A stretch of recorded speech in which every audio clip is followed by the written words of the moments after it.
once in a while, once in a while, the folks over at the the squad will remind us why we like them. They'll do some awful squad-like behavior. What's squad-like behavior? I would say that is holding powerful people to account, actually using the power we've given them to help us. It includes doing things like, impeaching Supreme Court justices.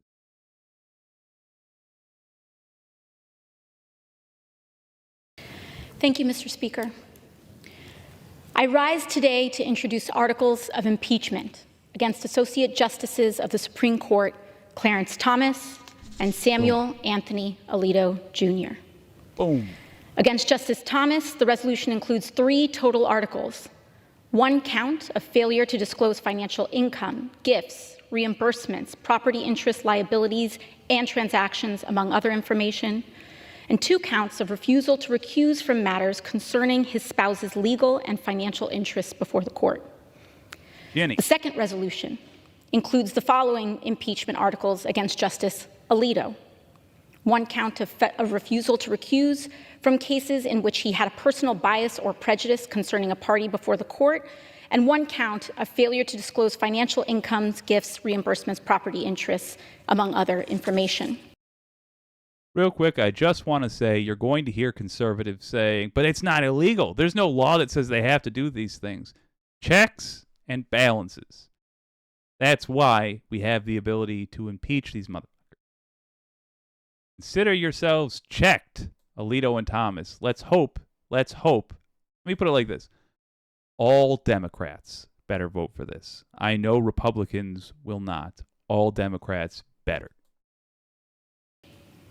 Because they're lying to us if they say Mr. it's Speaker, not deserving of an impeachment. Nomination and appointment to the Supreme Court is one of the highest privileges and most consequential responsibilities of our nation. Such an appointment is uniquely insulated in its power. Confirmation to the court is a lifetime appointment whereby justices are entrusted with decisions that powerfully shape the nation as well as the lives of every American. For this reason and others, the Constitution rightfully and explicitly holds justices to even higher standards than members of Congress or even the President. Section 1 of Article 3 of the Constitution commands federal justices to hold their offices during good behavior, in addition to its clauses barring treason, bribery, and other high crimes and misdemeanors. And Congress has exercised its power to reinforce this higher standard of the judiciary before. This body has impeached and removed 8 federal judges for transgressions ranging from evading income tax and perjury to intoxication on the bench and abandoning the office to join the Confederacy.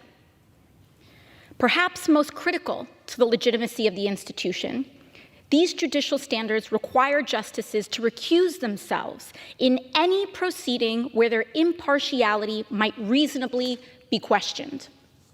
In other words, if a person could reasonably believe that the legitimacy of a justice's judgment could be, or be perceived to be, compromised due to their personal involvement in the case or its parties, the standard is clear.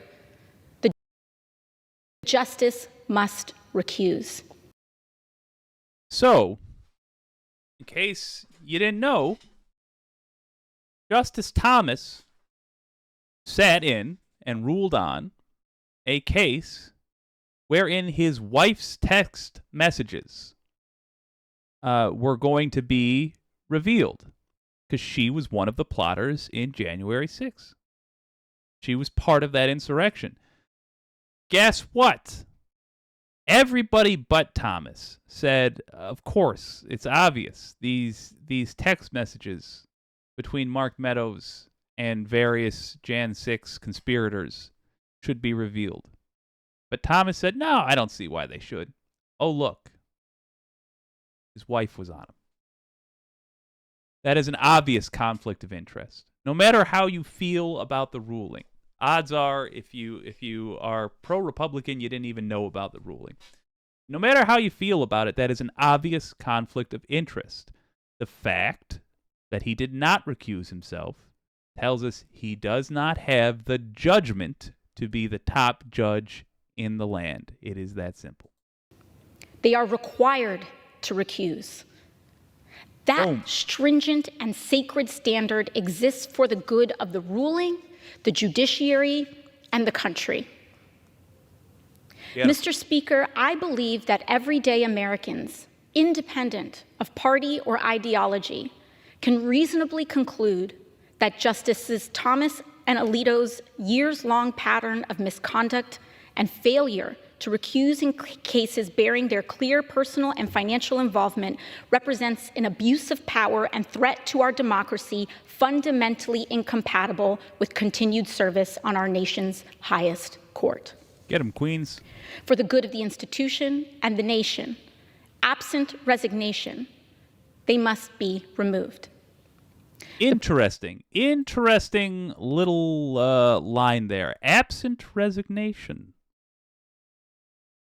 In other words, I don't think this is likely. I don't think she thinks it's likely. But in other words, let me leave the door open for you guys to just leave right now.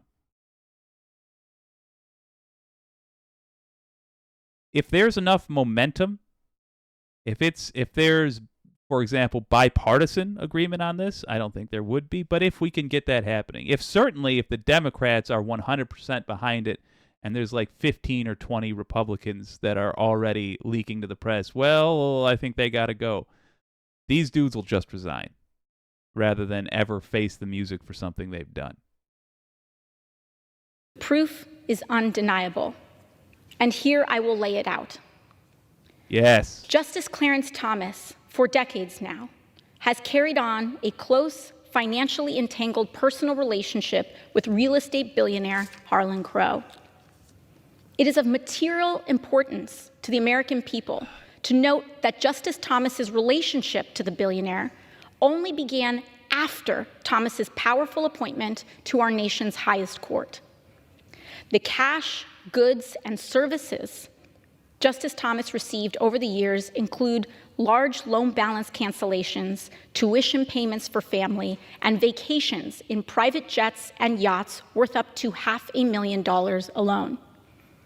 In total, Justice Thomas appears to have received more than $1.5 million worth in goods, cash equivalents, and services from Mr. Crow. And that is just what we know of. But truthfully, we won't ever really know the total sum of contributions Thomas received from Crow. That's hugely important to understand. You know, there's that figure that's brought up when, like, somebody is a diddler and you find out about it and it gets taken to court and blah, blah, blah, blah, blah.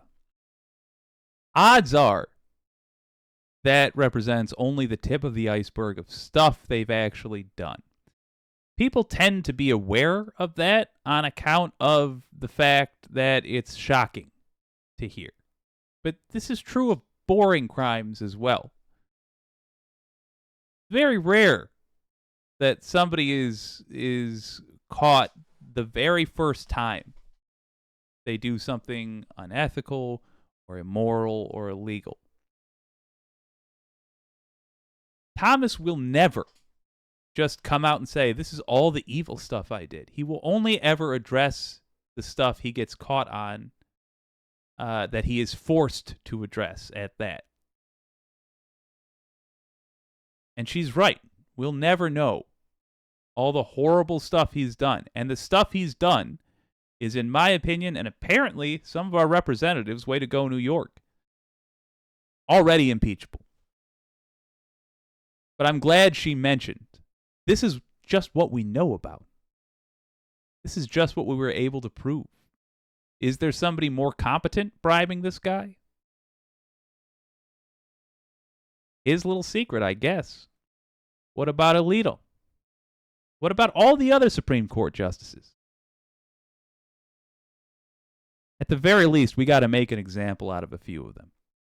And if you think you like having them there, I would ask you to look at the decisions they've made that have actually affected your life. Never mind what it did for anybody else.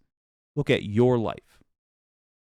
Can your girlfriend get an abortion? Can you get an abortion? Is a president you don't like protected from your wrath in the legal system? Does your boss have more rights over you now than they did before Trump's picks got in there? These people are not there for you. And you don't owe them anything except perhaps your distrust, which they have earned. Justice Thomas not only accepted these contributions while Mr. Crow had business in front of the court, but he accepted them in secret, failing for years and years to report them. Yet Thomas did report smaller gifts during this time, demonstrating a clear understanding of his legal obligation to report. And would a reasonable American... A clear understanding of his obligation to report and a knowledge that this information ought to be hidden from you and from authorities. He knew he was supposed to report in general, but he chose not to report the Harlan Crow bribes. Just to make this absolutely clear. Question that receiving lavish gifts from Mr. Crow might lead Justice Thomas to have a bias towards his, quote, friend with business before the court? Without a doubt, yes. But did Justice Thomas recuse? No. And let's just take it at its face. Let's just pretend like the bribes themselves are not a problem. They are. But let's operate for a moment in the world that Thomas would have us believe we live in, where no, $1.5 million worth of stuff, that's fine. He still says that Harlan Crow, who I can't stress enough, he met after he became a Supreme Court justice. He still says Harlan Crow is one of his dearest friends. Should you or anyone else be allowed to pass judgment on a case that involves one of your dearest friends? Obviously not. If a judge is presiding over a murder case and the accused was their best friend in high school, prosecution would rightly ask that judge to recuse themselves. Actually, they might not even have to. The judge might see the name, see the face, say, oh my God, that's Jeffrey. I'm sorry, I can't. It'll have to go to somebody else. A decent judge would do that. But apparently Clarence Thomas is not even that. He's not a decent judge. Now take Justice Samuel Alito, who has no shortage of billionaire associates of his own. After billionaire Paul Singer gave Justice Alito a luxury fishing trip on a private jet, a contribution that was also hidden from the public and the court, Justice Alito not only refused to recuse, but changed his mind regarding his gracious host's case. Just a short time after accepting the lavish undisclosed trip from Singer, Alito joined the court in reversing its previous position and took up Singer's case. He did not recuse. Justice Alito also refused to recuse in the case itself, ultimately leading to a ruling that netted Singer $2.4 billion. What a deal.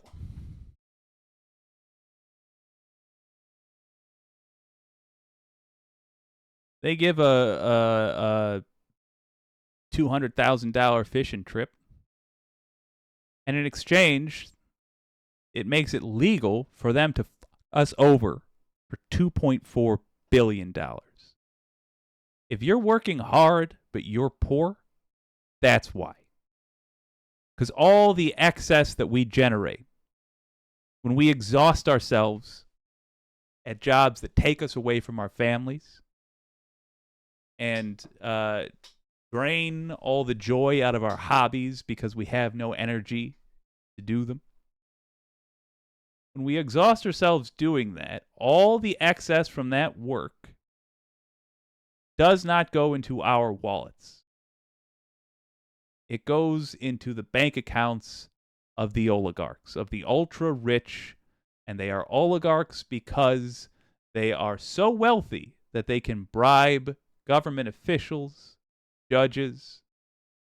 They have an infinite amount of opportunities to spread their wealth around to generate more wealth.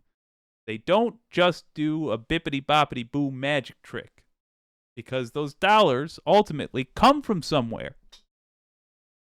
You. By taking over our government, they have gained access to our collective wallet. Every time we generate a dollar, a couple cents of it goes to the government so that we can pave roads, pay cops, soldiers, fire departments, hedge clippers who keep the parks in order. A couple cents of every dollar goes to that. And they discovered that by capturing our campaign donation system and our judicial system and 1,000 other elements of the government, by privatizing as much of it as they could, they discovered they can steal from you. And what Alexandria Ocasio-Cortez is laying out right now, I guess laying down is what I was going to say. What she's laying out is how it works. A decision had to be made. A decision that was worth $2.4 billion to either an oligarch or the people he was stealing from. And he got the decision made the way he wants it by sending Alito on a fishing trip. Bought him a fancy plane ride, let him stay in a rich man's house, and that's what it took. In exchange for that, unfettered access to money that should have been spent for you. And that ruling did not just enrich Singer. It also structurally tilted the playing field further away from working people and towards the vulture funds, siphoning money and resources away from the communities that need them most.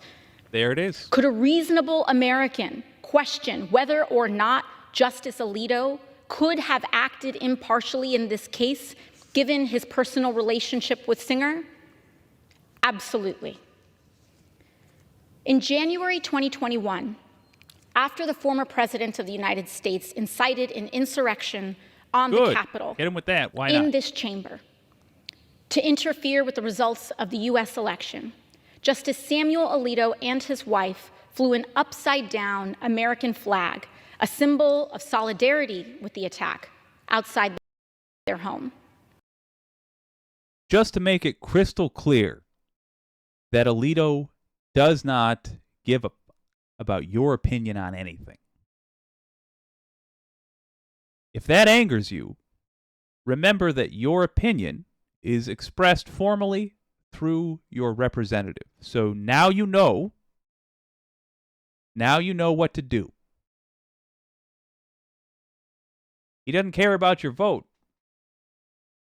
but he failed last time.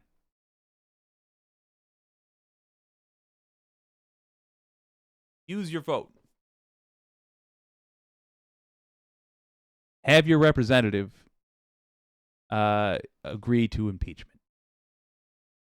If your vote matters, demonstrate that. 2 years later, they publicly displayed outside their home yet another incendiary symbol, a flag associated with extreme right-wing Christian nationalism. Justice Alito maintains that his wife, Martha Ann Alito, is the only one responsible for the flags. But common sense maintains that such a close and incendiary revelation requires recusal by the justice from January 6 related cases. Yeah. Despite the overwhelming appearance of a conflict of interest, Justice Alito refused to recuse himself from cases surrounding the 2020 election and questions of the former president's legal immunity in the attack. Would a reasonable person question that Justice Alito's conduct exhibits and demonstrates reasonable concern for bias in these cases? Absolutely, and without question.